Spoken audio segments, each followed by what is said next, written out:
नाज मीडिया उर्दू में आपका खैर मकदम है। इस वीडियो को पेश करने में ताउन किया है। उम्रा का फरीज़ा अदा कीजिए शबीर टूरिस्ट एंड ट्रेवल्स के साथ, रहमतों बरकतों की सादत के साथ। हमारा पता है नई कमान व्हाइट हाउस के करीब। अब विजिट लिंक जीन्स शोरूम बेदर, यूनाइटेड हॉस्पिटल सपना मल्टीप्लेक्स के करीब गंपा रोड बेदर, healing tree hospital multi super speciality बेदर, अहमद टूरिस्ट एंड ट्रेवल्स हज और उम्रा सर्विसेज। आपकी खिदमत हमारे नज़र में किसी इबादत से कम नहीं। आपका एतमाद ही हमारी कामयाबी है।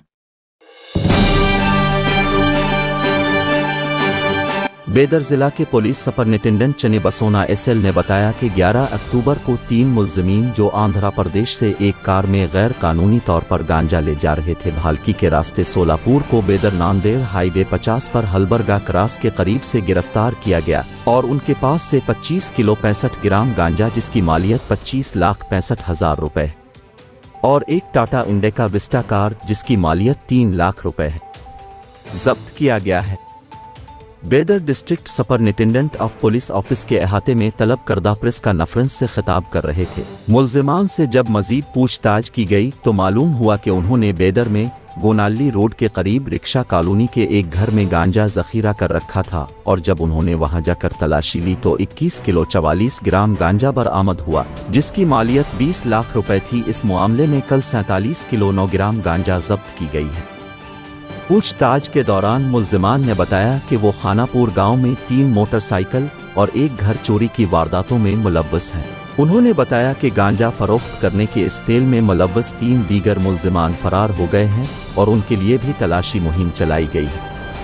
इस मौके पर भालकी के deputy superintendent of police Shivanand पावदाशेटी, Bhalki rural circle CPI ग्रुपद S बैरादार, PSI विश्वरधिया और इस ऑपरेशन में शामिल दीगर महकमा पुलिस के अहलकार मौजूद थे।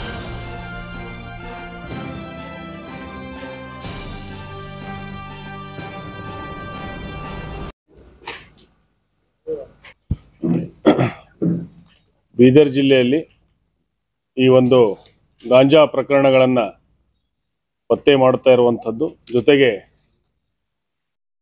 ನೆರೆ ರಾಜ್ಯಗಳ ಪೊಲೀಸ್ ಅಧಿಕಾರಿಗಳೊಂದಿಗೆ ನಿರಂತರವಾಗಿ ಸಂಪರ್ಕದಲ್ಲಿದ್ದುಕೊಂಡು ಏನು ಈ ಕಾನೂನು ಬಾಹಿರವಾಗಿ ಗಾಂಜಾವನ್ನು ಆಂಧ್ರ ಒರಿಸ್ಸಾ ಬಾರ್ಡರ್ನಿಂದ ಮಹಾರಾಷ್ಟ್ರದ ಕಡೆಗೆ ಏನು ಕಳ್ಳ ಸಾಗಾಣಿಕೆ ಮಾಡ್ತಾರೆ ಆ ಬಗ್ಗೆ ಖಚಿತ ಮಾಹಿತಿಯನ್ನು ಬಂದ ಮೇರೆಗೆ ನಮ್ಮ ಬಾಲ್ಕಿ ಗ್ರಾಮೀಣ ವೃತ್ತ ನಿರೀಕ್ಷಕರು ಆದಂಥ ನಮ್ಮ ಗುರುಪಾದ್ ಬಿರಾದರು ಮತ್ತು PSI ಧನ್ನೂರ ವಿಶ್ವರಾಧ್ಯ ಅವರ ಒಂದು ತಂಡ ಏನಿದೆ, ನಿನ್ನೆ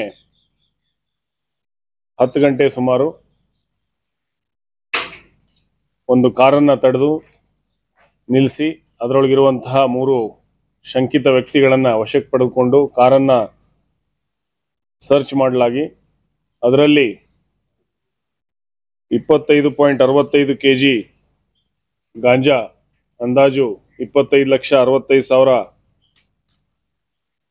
ಕಿಮ್ಮತ್ತಿನ ಗಾಂಜಾವನ್ನು ವಶಪಡಿಸಿಕೊಂಡಿದ್ದಾರೆ। ವಿಚಾರಣೆ ವೇಳೆಯಲ್ಲಿ ಅವರು ಬೀದರ್ ನಗರದ ಮನೆಯೊಂದರಲ್ಲಿ ಅಲ್ಲಿ ಮೊದಲು ತಂದು ಶೇಖರಣೆ ಮಾಡಿ ಅಲ್ಲಿಂದ ಏನಂದರೆ ತೆಗೆದುಕೊಂಡು ಹೋಗ್ತಾ ಇದ್ದಿದ್ರು ಅನ್ನುವಂಥದ್ದು ಬಂದ ಮಾಹಿತಿ ಮೇರೆಗೆ ಮುಂದೆ ನಗರದ ಆ ಮನೆಯನ್ನು ಕೂಡ ಏನಂದರೆ ಬಂದು ಪೊಲೀಸ್ ಅಧಿಕಾರಿಗಳು ಕಾನೂನು ರೀತಿಯಿಂದ ಅದನ್ನು ಪರಿಶೀಲನೆ ಮಾಡಿದ್ದಾರೆ। ಅಲ್ಲಿಯೂ ಕೂಡ ನಮಗೆ ಸುಮಾರು 21 kg 440 ಗ್ರಾಮ್ನಷ್ಟು ಗಾಂಜಾ ಅಲ್ಲಿಯೂ ಕೂಡ ಸಿಕ್ಕಿದೆ। ಮತ್ತು ಅದಕ್ಕೆ ಏನಂದರೆ ಕಾವಲಿಟ್ಟಂಥ ಒಬ್ಬ ಆರೋಪಿಯನ್ನು ಅಲ್ಲಿಯೂ ಕೂಡ ದಸ್ತಗಿರಿ ಮಾಡಲಾಗಿದೆ। ಮತ್ತು ಈ ಪ್ರಕರಣಕ್ಕೆ ಸಂಬಂಧಪಟ್ಟಂತೆ ಇನ್ನೂ 3 ಜನ ಆರೋಪಿಗಳು ತಲೆಮರೆಸಿಕೊಂಡಿರ್ತಾರೆ, ಅವ್ರನ್ನೂ ಕೂಡ ಏನಂದರೆ ಶೀಘ್ರವಾಗಿ ಬಂಧಿಸಲಾಗುವುದು। ಒಟ್ಟು 4 ಜನ ಆರೋಪಿಗಳನ್ನು ಈಗಾಗಲೇ ದಸ್ತಗಿರಿ ಮಾಡಲಾಗಿದೆ ಮತ್ತು 47 kg 9 ಗ್ರಾಮ್ನಷ್ಟು ಗಾಂಜಾವನ್ನು ಸುಮಾರು 47,05,000 ಗಾಂಜಾವನ್ನು ವಶಪಡಿಸಿಕೊಳ್ಳಲಾಗಿದೆ ಮತ್ತು ಒಂದು ಕಾರ್ನ ಕೂಡ ಏನಂದರೆ 3 ಲಕ್ಷ ಅಂದಾಜು ಕಿಮ್ಮತ್ತಿನ ಕಾರನ್ನು ಕೂಡ ಏನಂದ್ರೆ ವಶಪಡಿಸಿಕೊಳ್ಳಲಾಗಿದೆ. ಈ ಒಳ್ಳೆಯ ಕೆಲಸ ಮಾಡಿರುವಂತಹ ದನ್ನೂರ PSI ಮತ್ತು ಬಾಲ್ಕಿ ರೂರಲ್ ಗ್ರಾಮೀಣ ಇನ್ಸ್ಪೆಕ್ಟರ್ ಅವರು ಮತ್ತು ಎಲ್ಲ ಕ್ರೈಮ್ ಸಿಬ್ಬಂದಿಯವರಿಗೆ ಇವತ್ತು ಪ್ರಶಂಸನೆ ಪತ್ರದ ಜೊತೆಗೆ ಬಹುಮಾನವನ್ನು ಕೂಡ ನಾನು ಕೊಡ್ತಾ ಇದ್ದೇನೆ.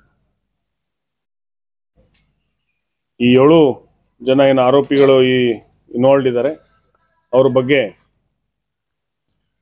ಹೆಚ್ಚಿನ ಒಂದು ಮಾಹಿತಿಯನ್ನು ನಾವು ಇನ್ನೂ ಕಲೆ ಹಾಕ್ತಾ ಇದ್ದೀವಿ ಮತ್ತು ಈ ಹಿಂದೆ ಕೂಡ ಏನು ಭಾಗಿಯಾಗಿರಬಹುದಾದಂತಹ ಕ್ರೈಮ್ಗಳ ಬಗ್ಗೆ ಕೂಡ ನಾವು ವೆರಿಫೈ ಮಾಡಿದ್ದೀವಿ. ಮಾಡಿದ ಸಂದರ್ಭದಲ್ಲಿ ಅವರು 3 ಬೈಕ್ ಕಳ್ಳತನ ಮತ್ತು 1 ಮನೆ ಕಳ್ಳತನ ಮಾಡಿರುವಂಥದ್ದು ಕೂಡ ಬೆಳಕಿಗೆ ಬಂದಿದೆ. ಅದನ್ನು ಕೂಡ ಏನಂದ್ರೆ ಈಗ ತನಿಖೆಯಲ್ಲಿದೆ. ಅದನ್ನು ಕೂಡ ಏನಂದ್ರೆ ಮುಂದಿನ ದಿನಗಳಲ್ಲಿ ಕಾನೂನು ರೀತಿಯಿಂದ ಅದನ್ನ ವಶಪಡಿಸಿಕೊಳ್ಳುವ ಕೆಲಸ ಮಾಡಲಾಗಿದೆ. ಆರೋಪಿಗಳೆಲ್ಲ ನಮ್ಮಲ್ಲಿಯವರೇ ಇದ್ದಾರೆ. 7 ಜನನು ಬೀದರ್ ಜಿಲ್ಲೆಯವರೇನೆ. ಅದರಲ್ಲಿ 2 ಬೀದರ್ ನಗರದವರು, ಇನ್ನು 5 ಜನ ಏನಿದ್ದಾರೆ ಧನ್ನೂರ ಪೊಲೀಸ್ ಠಾಣೆ ಲಿಮಿಟ್ಸ್ನ ಖಾನಾಪುರ ಗ್ರಾಮದವರು ಇರ್ತಾರೆ.